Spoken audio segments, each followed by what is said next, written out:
Welcome to The Gaze, everybody. Let's have a look. Today we'll be taking a look at performative allyship. So we'll be talking about what is performative allyship, what are examples of it in different avenues, real life experiences, and also repercussions that we might be facing, and also some guidelines on how to be an actual ally and not do performative allyship. Okay, before we proceed, I guess this could be called a trigger warning. So we will be discussing violent events against BIPOC communities and individuals, particularly in the United States with the Black Lives Matter movement, and Canada with our ongoing struggle for truth and reconciliation with the First Nations, Inuit, and Métis people. Some of these events may be triggering for some viewers, and discretion is advised. Okay, so with that, for those who are new here, my name is Tree. I go by they, them. My name is Migs. I go by he, him. Welcome to the case. So I guess we'll just jump right into it. Hey, so what is performative allyship? I've got a couple definitions here. My own personal definition is that performative allyship is when you speak up about social issues, or you generally act like you're an ally to marginalized communities, but really only on the surface. So it's kind of like, the term slacktivism, right? Yeah. If you've heard that term before.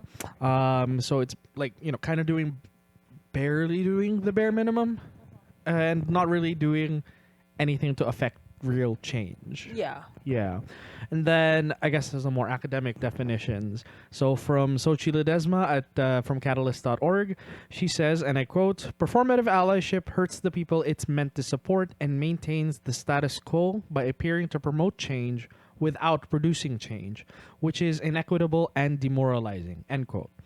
And lastly for me, in quoting Peter Kalina, Mariah L. Wellman from the University of Utah College of Humanities says that performative allyship, quote, refers to someone from a non-marginalized group professing support and solidarity with a marginalized group, but in a way that is not helpful, end quote. So that's kind of like the academic definitions, and he also gave his own definition of what performative allyship is. For me, it's only aligning to a movement or a cause when it's beneficial to you or when it's trendy. That's kind of like the most prevalent one that we see on a day-to-day basis, right? Because we do it for the clout. yeah, I don't want to say they're sheeps, but some of y'all are. The sheeple. It's for the sheeple. So the most noticeable one is for BLM, right? 4 years ago. Oh, Wow. more than 4 years ago. It's more than 4 years ago. It started 8 years ago. Yeah. At this point. Yeah. But it was very prevalent with BLM, and there was the entire blackout where people posted the black squares and stuff like that. Granted, I did post my own. Because it was the thing to do. Apart from actually delving deep into the research of it, you see everybody else doing it. Oh, okay, I'll stand in solidarity. Yeah, so there was understandable pushback with the black squares everywhere on Instagram, because it does seem performative. What is that supposed to be, right? But I feel for me particularly, it's more of a public not announcement, I guess. Display. Yeah, a public display of you're trying to alliance, save face. Not- You're trying to not save face, but in the sense that you're trying to make people see that I support this cause. Yeah, and I'm doing good. yeah, outwardly, and it's not I just ended with me personally. I don't know if you did it back in 2020. I don't think so. I kind of felt iffy about it because it did feel performative to me, and when we were doing research, the Blackout Tuesday actually originated just as a thing for recognition of black artists in the music industry, which is very notorious for stealing black artists' work. It started out as that, but the timing was such that it kind of got co-opted, but not specifically by the organizers of BLM and that kind of thing. It's just it was social media well, it was a timely thing because, it was the year that, trigger warning, George Floyd was murdered, right? And around that time that George Floyd was murdered, that Blackout Tuesday, gained traction. And then, people were like, oh, we'll co-opt this into the Black Lives Matter movement. Which, the intentions of it, like we get it, we understand, but also, yeah, it was kind of like co-opted from something else that was not really related, Yeah. like loosely related, let's say. Yeah, for me it was like a public like display of support for BLM because it didn't really. I don't know if it's gonna sound narcissistic to say because it didn't really end there. At least for me, like I still continue to like speak up and like Right. continue to Raise awareness on like learn. donations, learn, Yeah, and donate. amplify and lift up Black voices. Yeah, and Yeah. like and listen and stuff like that. So, and the main gripe that at least the feedback that I got from that is like that's where it all ended for a lot of people who did the square thing. Right. Yeah. Because like we can't really look at stuff like this in like a Like we don't have vacuum. stats or anything. We don't have stats. Yeah. And like again, we can't look at this in a vacuum because Yeah. we don't know if like they posted a square and did other things, or if Yeah. they just posted the square. I mean, if you know the person, if you know the person posting it personally, maybe you have an idea. But like, Other than that, you don't you don't really know. really know. So you kind of have to take it with a grain Pound of salt. Yeah, with a pound of salt. And then for some more examples of like performative allyship is, I don't know if you guys are from Canada, but there's this thing that Bell, one of the biggest Telecom companies. telecom companies in Canada, there's like 5. It's a whole monopoly game. Yeah, it's a whole monopoly game here, where it's called Bell Let's Talk. It's the grimiest thing that I've seen so yeah. far from a company. So the way it works is that on Bell Let's Talk Day, It's a week now. it's a week. Good God. Yep. So if you interact with the hashtag on Twitter, I think Instagram as well, probably. Yeah. If you interact with that in any way, every tweet or every post with that hashtag is a donation by Bell of like 5 cents Yeah. to mental health initiatives, is what they say. Yeah. I didn't really look into the what is behind, like what are the initiatives that they are supposedly donating to. I haven't heard good things, especially in recent years, though. So. Yeah, so it's the grimiest thing just because they preach like the main goal of this entire movement, cause, I don't even know what to call it because it's such a fraud. Performative. Yeah. Like that's another word for performative allyship is just straight up fraud. There's been some reports already that Bell as a company themselves don't even look at people's like mental health, like their employees. It's got a lot of pushback from the community because Bell is not notorious, I shouldn't say notorious, it's a big word.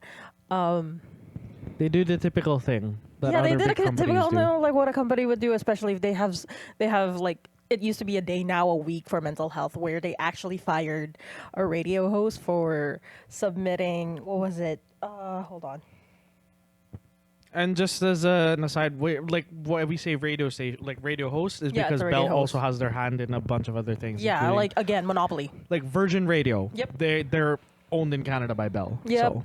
So one of the radio hosts got fired because she presented mental health leave,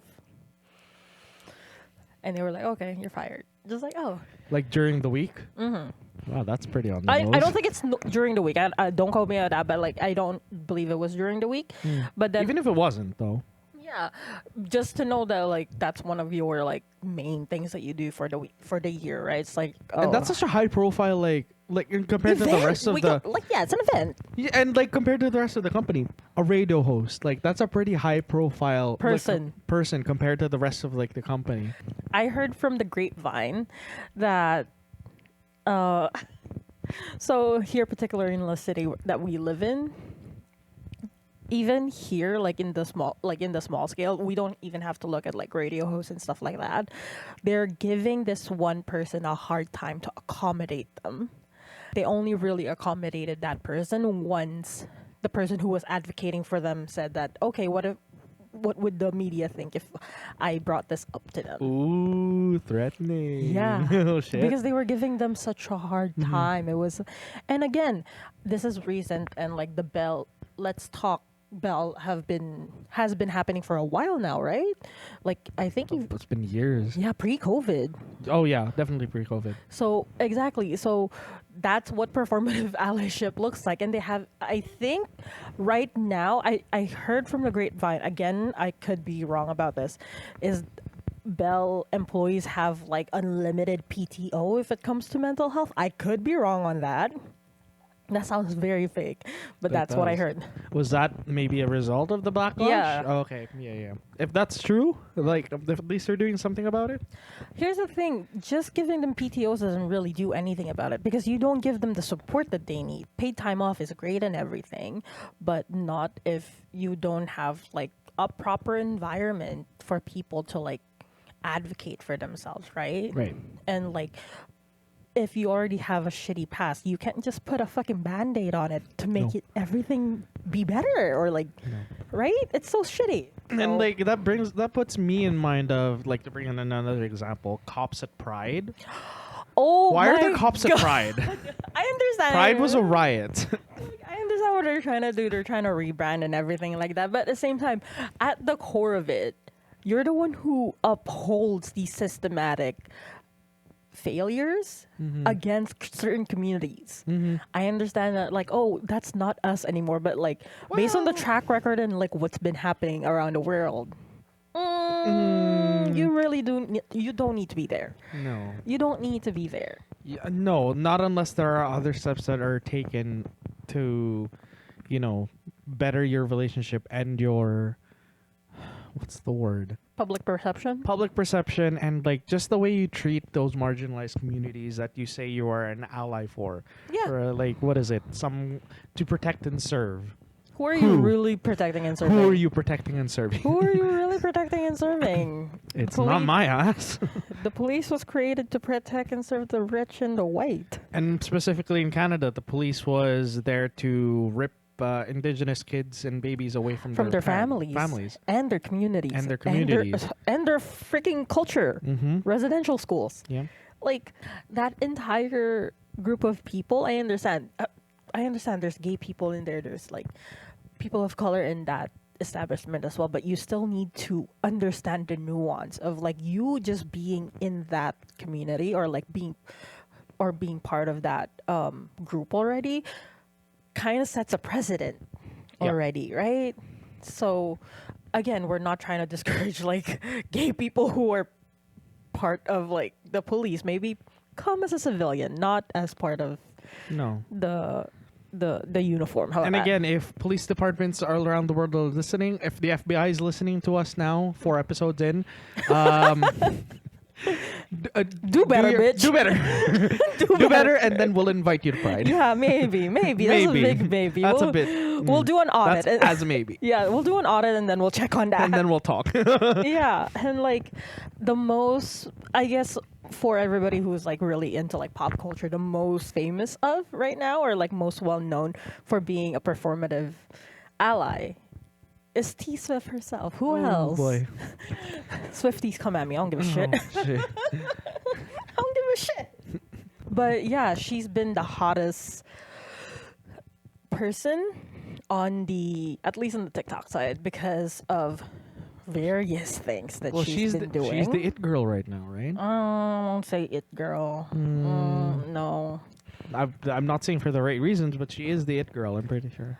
Yeah, so her name is like going around the block on TikTok because for one, for everybody who doesn't know, she uses her private jet to go see her boyfriend who lives in the same country as her. Same state Yeah. or the state over. Yeah, right? It's What not was wrong? What was wrong with taking a little road trip? what's wrong with fucking FaceTiming? What? Does he have to look at his face? Like, Like, can't do he you just? have to see him? Like, Do I'm you so have to see him? confused. Yeah. And isn't she one of the most, she's the number one contributor of CO2 by a singular person right now? Yeah, like because of the whole jet thing. Yeah, right? And we're not saying that any other, like, artists aren't doing it. They are, but, like, to her degree, it's like, Can you chill out? Like put the jet down. Give me the keys right now. Just Uber or something. Or like again, FaceTime is a thing. Use it. We have technology. Take a road trip for God's sake. Are you not? Did you not start as a country artist? Is that not a thing for you in your little pickup truck? Like, So that's one. That's the most latest one. The one that I remember after is, or the one that's like stuck in my head, and a lot of people is her dragging Ice Spice to feature on her song, Karma, as kind of like a band-aid because she was dating Matt Haley, who is a well-known racist and misogynistic guy. Who she associates with at the moment is very, or even in her past projects, is very questionable. When I was doing my research, one of the ones that popped in is she provided music for a movie. I think it's called Augustine or something. It starts with an A. Doesn't I don't care. put it up here. Yeah, I'll put it up here. It was controversial because the director actually got accused of sexually assaulting their niece. Their niece when they were starting transitioning, when they were HRT. Yeah, it's Wait, the niece or the director? the director sexually assaulted their niece at the start of their transition, I believe. Yeah. Okay. Yeah, so Interesting. she openly provided music for that Knowing movie. that. Yep. After the controversy, like that one came out 2011, and then I think the movie came out 2018. Yikes. Yep, it's still the same. It's still in the same like decade, not decade. Yeah, it's the same decade. Yeah, it's the same decade. But yeah, so she has very questionable associates. And there's also the fact that she's been quiet about her political stance. But in 2020, she took a dig on Trump. But on 2016, she wouldn't say where she standed on the election, which was like, okay. Were we biding our time? Biden our time? Sorry. And then there's more. Good. She's a gift that she's a person that She's the gives gift on that giving. keeps on giving. Yeah, so she also didn't show allyship to the gay community, which was very surprising up until Calm Down or something like that. Apparently, that's a song that she dedicated to the Alphabet Mafia. But ever since that came out, she's said nothing No. about the community or anything like that. Or any community, really. Or any community in general. She has the biggest platform in the world, so She has a big... The- exactly. this is why we're painting it as egregious. It's because she has the biggest fucking platform in the world and she's not fucking using it. You're not saying anything. No. And the last thing that I'm just going to bring up on Taylor is she had a documentary called Miss Americana. And then on an interview on Variety, this just rubbed me off the wrong way when I read it. She portrays it as a birth of an activist and a feminist coming of age story. I didn't see the documentary. This is all like based on like what I researched. Because of one scene where she was fighting with her dad, with her team, so that she can talk about politics. Because they have a mantra that I think it's like in country. I don't know. Like she has a mantra apparently, or like her family has a mantra that's like, shut up and sing.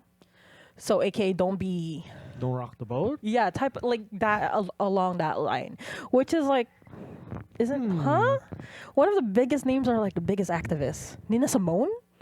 Hello? She talked about so many things. Yeah. Wait, so from the documentary, apparently her team and her were trying to fight her dad about like So she'll be able to talk about politics. But she barely does it. So what was the point? So What was the point? What was the point of What was the point of all that then? And then she also came out, I think it was an interview with The Guardian, that the reason why she's so quiet about her political standing is because she doesn't want to get quote unquote canceled for it. Yeah, you're white feminism showing, girl. If you guys can see Miguel right now. Bury my head in the sand. Yeah, yeah. Lord Jesus Christ. So that's performative allyship, is like she only shows support when When it's convenient for when her. yeah, when it's convenient for her and when it'll bring her up. Yeah, when it benefits her too. Yep. For clout. That's all it is for her. Yep, It that's seems like anyway. yeah. So If she wants to prove us wrong, by all means. by all means, Come on. like come on and That's like our challenge to you. and clear your name of it. But like based on like what's happening right now, We got bad blood, honey. funny, Thank you. funny. Listen, I gotta tie it to the episode title somehow. But that's my research on Taylor Swift, which is it was Okay. very easy. Yeah. I was able to do it honestly. in like under 5 minutes, and I got a lot of shit out of it. I'm just like, oh fuck. Again, biggest platform in the world. So, Yeah. Yeah, no, that's the thing. And to bring it to a smaller scale now. Yeah. I did my research on like the city of Winnipeg. Because in that city they have it's Route 165 within city limits, and it used to be called Bishop Grandin Boulevard Yep. after Bishop Vital Justin Grandin, who was, as it turns out, and this was new information to me as as an immigrant who wasn't born here. Yeah. He was a major architect in the residential school system. Oh, exactly. So, and like all this time, I guess that's been public knowledge for a little while now, for sure. It wasn't public to me. Well, that's the thing, is that like it was like this- one of those things that were probably swept under the rug. Also, he's Roman Catholic, so of course the church will probably try and protect that, right? Yeah, Uh, I didn't hear about residential school. Me and him, we went to high school here in Well, I went to Canada. middle school here. Oh, I didn't go to middle school. I skipped it. They made me go straight to grade 9. I'm just like, okay, yeah. cool. But yeah, I didn't hear about anything about residential school. I didn't hear about this. Like, this is so Yeah. wow. And even for me, when I was new here when I was in middle school, so I got maybe like the surface level of residential schools. Nothing really beyond that, apart from the fact that they existed, and that was like the purpose is to assimilate Indigenous children into white Canadian society. Oh my god. Yeah. Going back to the shitty guy. Going back to the shitty bishop, he's also He's an actual bishop. well, yeah, he Oh was. shit. Yeah, know he's actually canonized as a saint. Saint Vital is named after him. Yeah. Yes. Yes. So sorry, I Wow. should say the full title. So it's Saint Bishop Vital Justin Grandin. That's his. And y'all can't say my real name? Yeah. Right. Yeah. And no, here's the thing: is that recently it was voted on in that city's council. Yeah. To rename it. Okay, that's good. The official name is now Abinogi Mikana. That's a really which- pretty name. Honestly, yeah, it's That's a very really pretty, pretty and name. like in the Ojibwe language, it means children's road. That's so To dedicate, because this was sweet. in the wake of like the finding of the mass graves of like 215 children in Kamloops. That's a really nice gesture. It's Again, nice gesture. I say that loosely. That's a Nice bare gesture. minimum. This is where it ends. So, it was voted on and Yeah. passed after some struggle. It was unanimously voted on in Winnipeg City Council in March of 2023. Okay, so It's early last year. Early last Okay. year. It is now mid to late February 2024. Yeah. And so far, it has technically still unofficial. Wow. Yeah, because if you look, I So looked it all up they on- did was pass it and not actually implement it. Basically, so if you look on Apple Maps for sure, it will say Abinogi Mikana. I think Google Maps is getting there as well. Don't quote me on that. But if you actually go on the boulevard, you will see on all the street signs, it still says the old name. They still dead name it. Wow. And as of right now, I've seen no reports of them like trying to change it or anything. setting a date to change it. No. And I is think it that's really part- that hard to change a fucking name on a fucking On road the signs. somewhere? Yeah, no. And here's the thing is that it would be fine, but I heard tell of a friend who he works near an intersection, and one day a city crew came by and added an additional, the red the sign, the traffic light. Yeah. They added an additional one on not the top one, but like on the sides. Okay. They added like a module there of lights, the one way and then the other way. Okay, so like they another did it. pair of They like did it street in the lights. span of like 45 minutes. That's so easy. What do you mean? Yeah, and like they couldn't change a fucking road sign, like an avenue sign where it says whatever boulevard. And what? Uh-huh. That's not. Yeah. Wow. So that's performative allyship.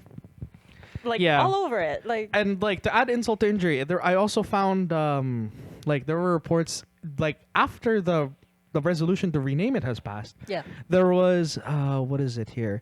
There were like two counselors who proposed to rename again some parts of Abenoji Mikana. They were gonna rename it the Edward Schreier Parkway, or like that stretch that they were like a small stretch of it. They were gonna Okay. rename it Edward Schreier Parkway after. Why?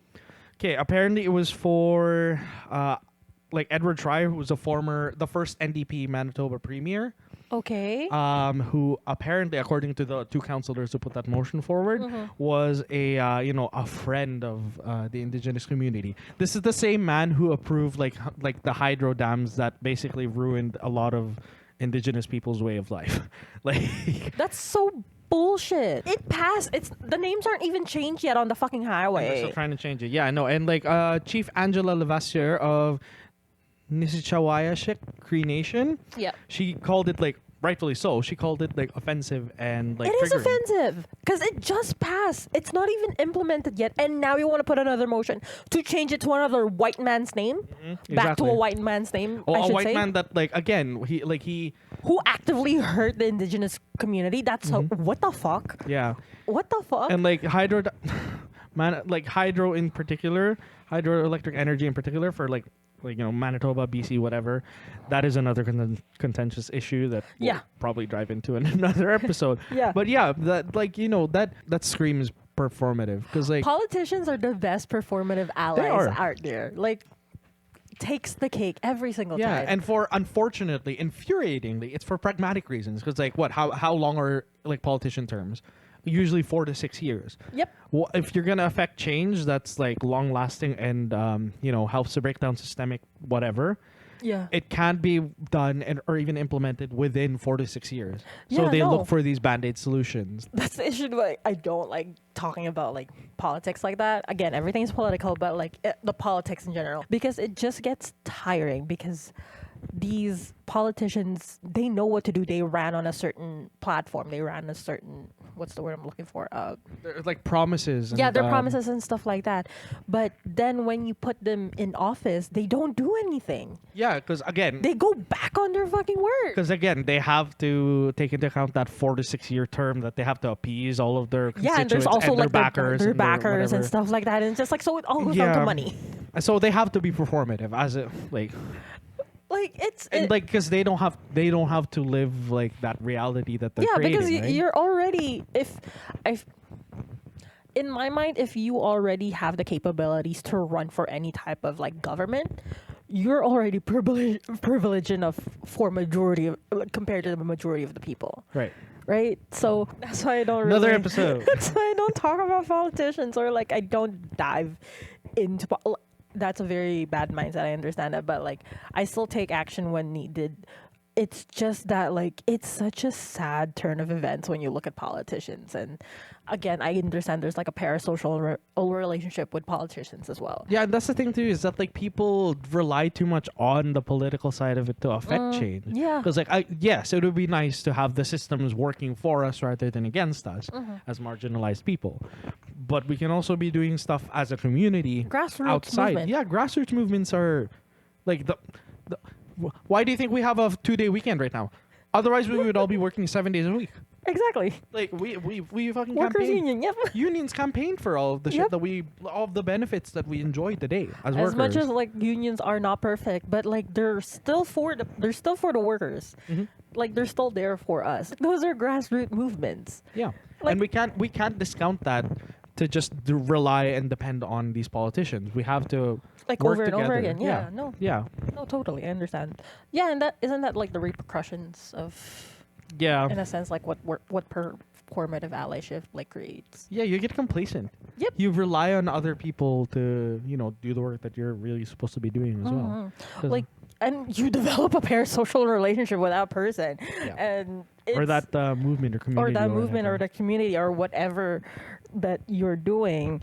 Like at least for me, when I was doing my research, I really like what Holiday Phillips, she's a sociologist, said. But the problem with performative allyship is not that it in itself damages, but it excuses privileged people from making their personal sacrifices necessary to touch the depth of the systemic issues it claims to address. And like that sums it That sums it up perfectly. pretty much perfectly, yeah. Like in a bow and everything is Yeah. that like privileged people are given, you're giving the wrong platform to the wrong people. Yep. Like these people are just there again for just show. That's what performative is. Yeah, exactly. And like the net result of it, that it doesn't really help the cause, whatever cause you're Yeah. doing. It just kind of takes away from that. Like It takes away from the marginalized people who are being affected by that cause. Yeah, and it really takes away from the cause itself too. Because remember, like to bring it back to Blackout Tuesday, that was supposed to be for black artists in the music industry to get their dues. But then it got co-opted as a Black Lives Matter thing, because like apparently we have to lump them all together. Right? They Yeah. couldn't be their own things. Many people who fall with this into this performative trap, it's like they do it for the awareness. Oh, I'm like pushing this out to so other people can be aware, Yes. which is great. Good That's intentions. Nothing wrong with that. Are you aware yourself though? Are you aware yourself? And like awareness also only really does so much, right? Like we all understand that not everybody can be Rosa Parks, not everybody can be MLK, can be like freaking Madame Curie or whoever, right? Not everybody can be the figure for that movement. No, because then but we wouldn't you have. can start on your own. Yeah, exactly. And like you don't need that kind of like Mother Teresa, MLK, Malcolm X figurehead Yeah, to no. do something about it. I mean, it helps to rally and helps to unite, sure. Yeah. But there are things that you can do personally and like with your community, just in their surrounding community, Yeah. that can and does help. Like you don't have to change the world. You don't have Right? to just change your mindset and just be mindful of other people. Yeah, and change. it. Yeah, and change the in your community. Yeah. That's the people you interact with the most is your community, your surrounding community, right? So make life better for yourselves, and ideally that will trickle out and domino effect to the rest of the world. Yeah. Eventually, in some way. In some Right? way. And it dumps down, I feel like it dumps down allyship in general. It Right. becomes a token to be used. Mm-hmm. Just like, oh, I have a secret card at the back of my at my Haha, back parry pocket. this. Haha, I'm an immigrant. Haha, Yeah. I'm a woman, Taylor Swift. Like, because okay, I'm bringing it back to Taylor Swift because again, I did mostly of my research on her. And Is because that it's so easy to do the research on her. There's so many instances. there's so many There's so many instances. things she could have spoken up about, but chose not to. Ultimately, Ultimately, she chose she not to. couldn't. She couldn't not have been conscious about. And you're telling me no, oh, she can't. I'm just like, she's Taylor fucking Swift.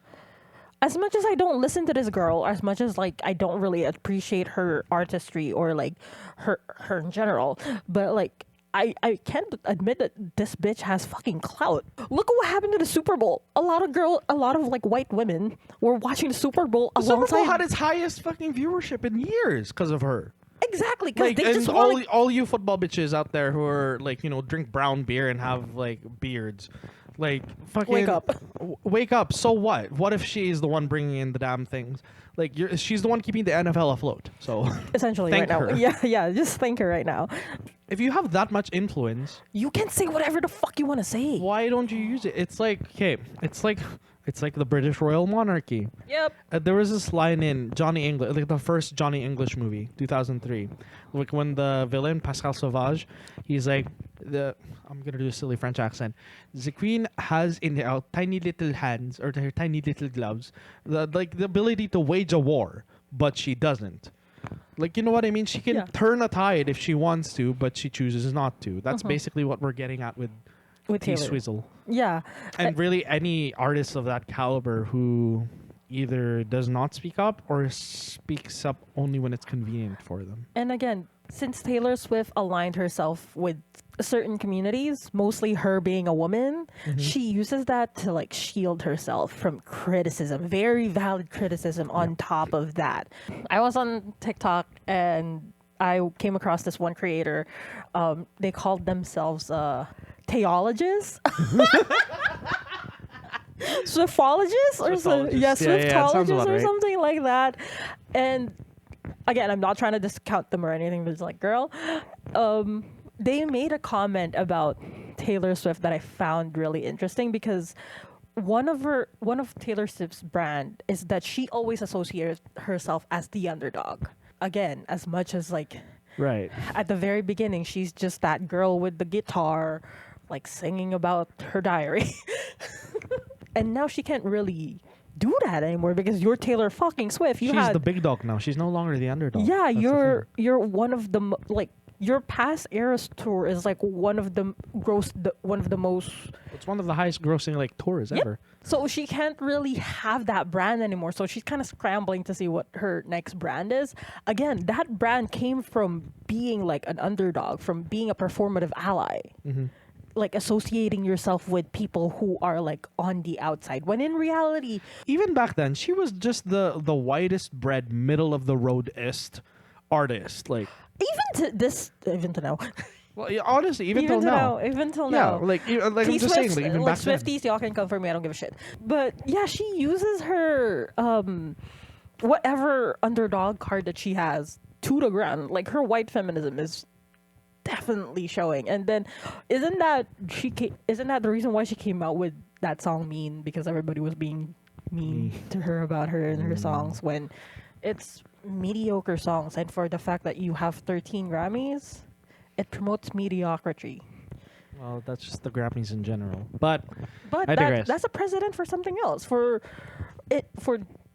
talent in general. yeah, isn't it? because like it just drives away talent. Because like, why would you try harder than Taylor Swift when you can just be another Taylor Swift clone that and and get the same kind of success anyway? that and BIPOC artists are being like discouraged and like even submitting their work Right. or recognition. You have to submit your work for the Grammys, and it's just so disheartening and so aggravating when your dues are not paid and when your dues are given to the wrong person and they try to speak up on subjects about you and your community and they're not doing it right. I can't believe that she did that for the LGBT community when there's a big portion of her community is from the fucking alphabet like mafia, like and you've only released a song. I think the music video was a homage to it, but that's it. That's all you've said. That's all you've done. When majority of your fan base is fucking twinks. Hello? Right. Yeah. That's so atrocious. That's just so fucking atrocious. Okay, but all this to say that like we don't want to discourage anyone from speaking up about issues or like Go no. ahead. Like honestly, like even though like just simple repost, putting it in your story. That's enough. That's If that's great. all that you can if do. that's all that you can do, that's fine. That's all within your capabilities. yeah. And at least you're firing on everything that you can possibly do. If you cannot donate, that's fine. Yeah. Reposting is okay. Reposting is okay. That's the thing that I hate about like a lot right now because of like activism. They're saying like, oh, if you're just reposting, you're not actually doing anything. Like Again, that's not activism. I'm just like, you don't know. You don't know what people are going through. You don't know what their situation is like. You don't know if they don't have any time because they're overworked or underpaid or both, or like to volunteer or to donate money. Yeah, certain and like causes. look at the the state best of that they can do. Look at the state of the world. Just having people talk about a situation is enough to make changes.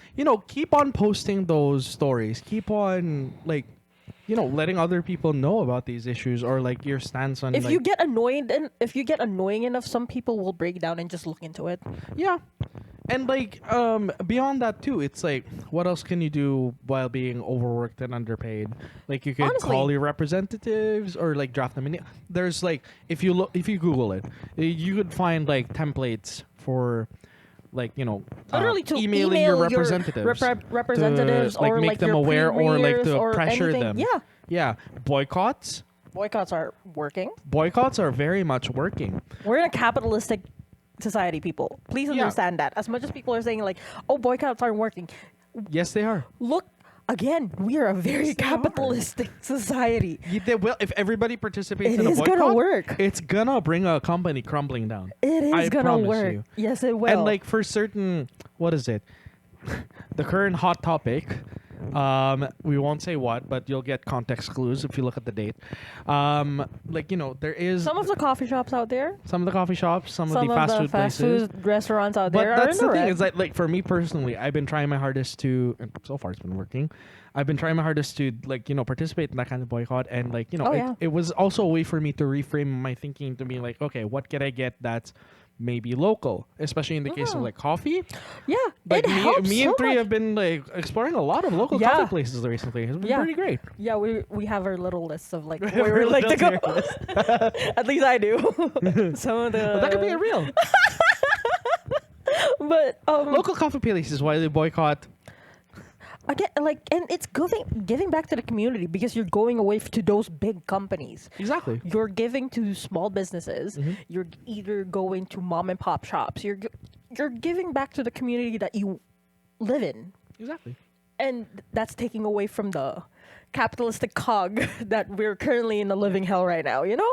And again, like not to like we don't say all this to make you feel guilty about your activism. Absolutely not. Absolutely Like, not. Like live how you need to live. live how you need to, and like the exact opposite is what we're trying to aim for. Is that like keep up your activism, but also try and make it within as your effective limits. as possible within your own like personal limits. Yeah, Yeah, because there's stuff that you and I can do that like maybe not others can do. that's That they can do that we can't. that's right? totally valid. Yeah. Again, each person is different. And each cause is different as well, and certain like courses of action, which brings us to like what are some general guidelines maybe that people can take to see if their activism is authentic, or if it maybe needs a little help not being so performative. Granted, these are all Anecdotal, mind you. these are all anecdotal, and this will take a lot of work and a lot of like looking And again, at yourself. All very general as well, Yeah. because like you can apply them differently to each cause that you are passionate about, right? Yeah, and like the thing about, I think, at least for currently right now in society, is that like everything is getting, you get the face value and that's it. With performative allyship on kind of the rise, you need to be more proactive about looking up this person. Just like, okay, they spoke about this one topic. Have they spoken about this like before? Do they like actively give their voices? Like, scroll up their Instagram. There's so many people who out there who are using their platforms the way they can, and like again, if you can't, you shouldn't really emulate them anyway. Yeah, But like take bits and pieces of what they do and apply them to your own situation, right? Yeah. And like same with causes as well. Look up the Look at the foundation. look at the organizations Uh-huh. involved. Look at the history behind it. Do basically whenever you can, do your own research and make up your own mind. and do your diligence. And do your due diligence, yeah, because like, what is it? I've gotten my list of what guidelines to remain authentic in your activism. Actions following your words. Yeah. Having integrity. That's the biggest thing. That's the biggest thing, really. What do you do when no one watches? Like I took that from our work's fucking health and safety board or whatever. Like honestly though, it's like what do you do when you No are one's around. Yeah. when no one's around, when you're not posting to the stories? Are you, to preserve your comfort, upholding the isms that are ingrained in like systemically? Yeah, because like no one's perfect. No one comes out of the vagina woke. Okay, that's like quote unquote woke. Religion wise, that's why they have baptism and confirmation and all that. You will have internalized homophobia. You will have internalized colorism. You will have internalized racism Through no fault of your own. through no mind fault you. of your own, just because of like how the fucking system is set up. Yeah. But that doesn't mean you should like eliminate the effort on unlearning those things. Yeah, it's still on you to take action to try to unlearn them and try to do better Why do by you the think we community. hate boomers? Because they fucking refuse to unlearn shit. No, and yeah, they like and not even just boomers. It's anyone who Whoever is ignorant about who's set in their ways and won't who aren't willing to listen and change and open their mind about and open their something. minds about things. And that again is one of the hallmarks of like being performative, is that you do the thing and then you think you're done with it. No, it's like the people you're being a performative ally for actually have to live with that But, oppression. and you can just you And can't. for you to just sit back in your comfort and be like, this thing, post a story, and then never think about Just it do again. one cute little march and then that's it. That's disrespectful and disgusting. That's very disrespectful, actually. If you're not gonna do anything else within your power to, yeah. Yeah, and on top of that, also learn when to shut the fuck up. Like we learn- said with episode 2, it's like sometimes with lifting other people's voices, like lifting need up to black know to voices, shut the you fuck need up. to know to shut the fuck up and let them amplify their voices, shut up, and echo them. Yeah, we're just kind of echoing what we said at the end of last episode, or like on episode 2, not last episode. Sorry, on episode 2 is that give your voices to those who need it, and know to stay in your lane. Shut the fuck up. You're just a cheerleader. You're not a fucking. You're not on the quarterback. field. You're not on the field, babes. You're not Travis. You're one of the cheerleaders. And be more open to speak about other things that is connected to that one cause or that one oppression or that one thing, because intersectionality Chances are works. they are going to be they're going to be intersectionally linked, Yeah, so right? Because everything is inextricably linked. We're just taking a focus on certain things. like we're not in bubble universes. Like No. an oppression doesn't depression an oppression Well, an, yes, that too. an oppression does not just exist on its own. It's interconnected because of like how everything is set up with this fucking society. So be open to be wrong about a lot of things that you might be thinking about if you are trying to take this allyship like seriously, and you guys should be. Like, don't be afraid to Don't be afraid to speak up. Don't be afraid to speak up. Don't be afraid to be wrong. Just as long as you're willing to own up to Own it up and to it and learn then change and learn. and learn from it. And conversely, too, the people who are like outraged, like also be patient. Like Yeah. give people the benefit of the doubt that they are willing to learn and grow and change, unless they show behaviors that prove that they aren't. And when you say something, please follow through with your action. Please, please. On both please. sides. On both sides, because you don't know who's watching. You don't know who's listening. And You don't know what people are going through. yeah, and just be kind to each other, I guess. Yeah. And like have empathy for others. Recognize that other people don't have it as good as you, and recognize maybe too that other people don't other people have it better than you, because it can go both ways. No, not really everybody is going to be in a position where they're at the very top or at the very bottom of the barrel. Yeah, and don't fucking. We keep saying no. We sound like fucking parents. Don't police other people's activism and allyship. Just No, if- again, you don't know what they're going through, right?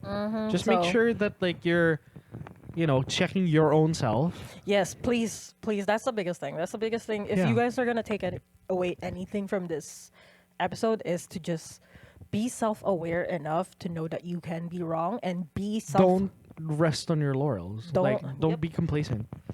and be ready to unlearn some things that you need to be unlearning. Yeah, even just recognizing that you have some challenges that you need to work on, that's already a pretty big thing. Yeah. Like not being ignorant of your own self, that's huge. If you want to take it a step further, then branch it out to like your closest people, like your family, your friends. Hold them accountable. Exactly, because make sure you bring into the world what you want to see from it. Like it's not something that you could just manifest and hope for the best. No, you have to actually work for Yep. bringing something into this world And or taking something out from this world. Just don't be words. Be the action that you want to see. Yeah, like exactly. so. To conclude, what we're trying to say is just check yourself. Be aware of all of the things that are being brought up. Be comfortable with being wrong, and also, you're not a superhero. You're not a superhero. Give yourself the grace to remember that you are one person. You can change a lot of things, but you're not necessarily going to change the world, and not overnight. But it starts with you. Yep, it does start with you. It always starts with you. Yeah, that's about all we can say on that. Yeah. So next episode, join us as we debut yet another series that will be, we'll be looking forward to. We're actually really excited about this. We're really excited. We're really excited about the next series that we'll be starting. But that's it for this episode of The Gays. This is Tree signing off. And this is Mig signing off. Bye.